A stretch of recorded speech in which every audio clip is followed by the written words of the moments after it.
Hi there, I'm Karen Gartell, and I'd like to start by saying Happy New Year and thank you for joining me for the Just Junque-it workshop. Today is the first week of this new class, and we will be working on assignment 1. The first things we're going to need today is one of your little cardboard boxes and one of the canvases. Okay, you're going to turn your canvas over. With the stretch canvas, you always have a wooden frame around it, and that's what your canvas is usually stapled to. I like to see which side of the box fits best inside, but I'm going to use the lid because it's about the right size. First, I'm going to decide where I would like to place the box. It can either go in the center or it can go over on the sides. And for those of you who are overachievers, those of you who like to do more than is expected, you could use 2 boxes, and you can turn them whichever way you like. I'm going to do one for demonstration purposes today. So I'm going to take my pencil and I'm going to outline where my box is going to go.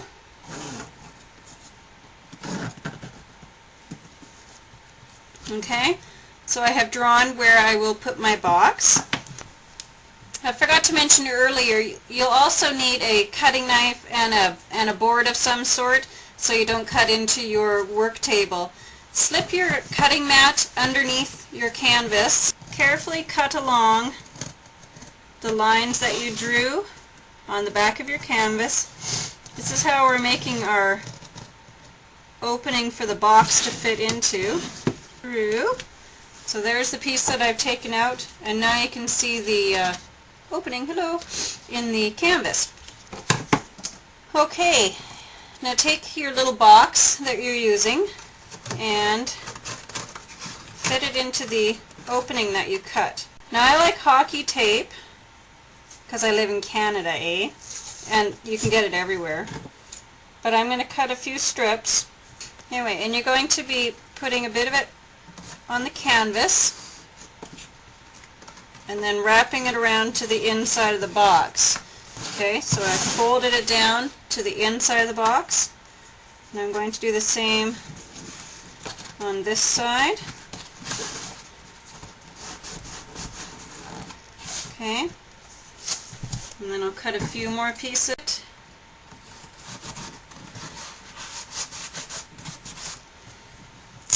Okay, I'm on the last side here, like that.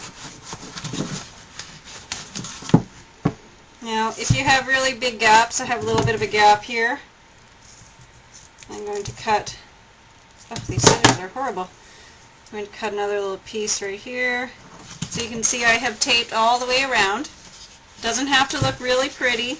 It's meant to be on there to hold it. Okay? If you find that your tape is not terribly sticky, you can always take a small brush and a little bit of gel medium and put it underneath your tape.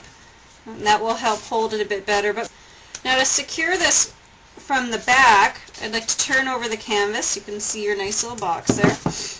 And you're going to either make an X or a T shape with the tape, depending on where you have it positioned in your canvas. This will help it from shifting while we're putting on the molding paste, or even just help give it extra stability once we put all of our junk in it. So there we go, just like that. Okay, so now I have my nice little opening there, and I'm ready to add my molding paste. So this is molding paste. This is just the store brand from Opus, where I buy most of my art supplies. If you have a local store that you use, or if you may have ordered from Dick Blick, you may have their brand, or you could use Golden or Liquitex. They're all pretty much the same. Molding paste is kind of like gel medium, except it's a bit thicker. It also will dry flexible, which is really nice when we're working with a stretched canvas because it does have a little bit of give to it.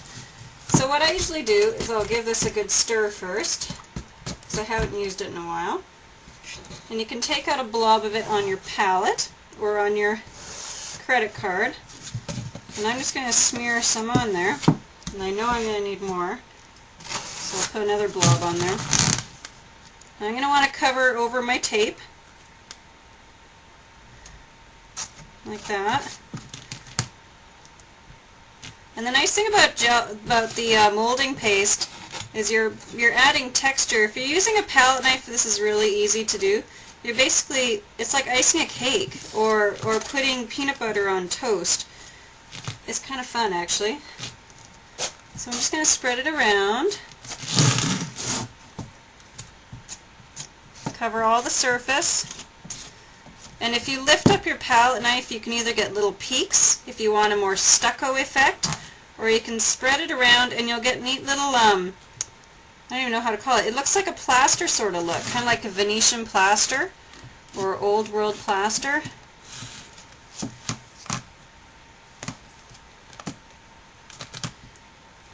And we'll just spread that around.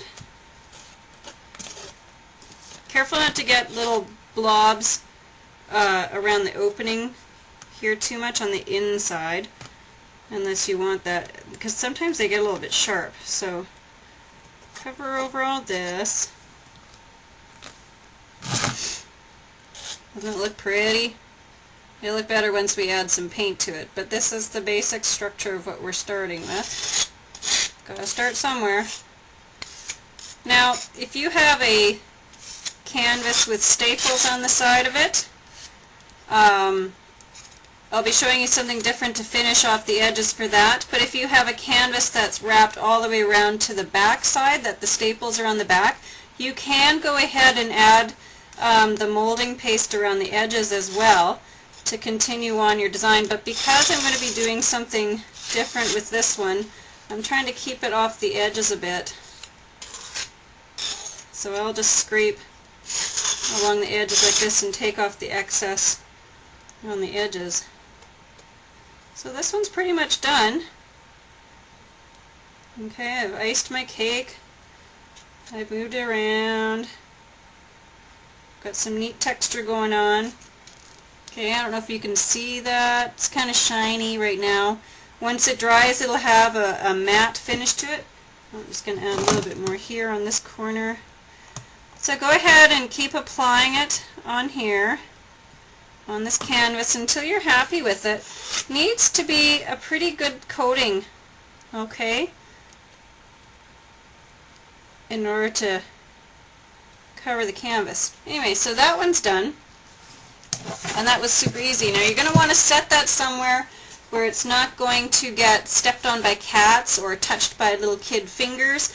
Otherwise you will permanently have that in your canvas as a design element, and that may not be quite the look you're going for. Now we're going to kind of prep our second canvas. This one, we're going to just do a straight coat of the molding paste on it.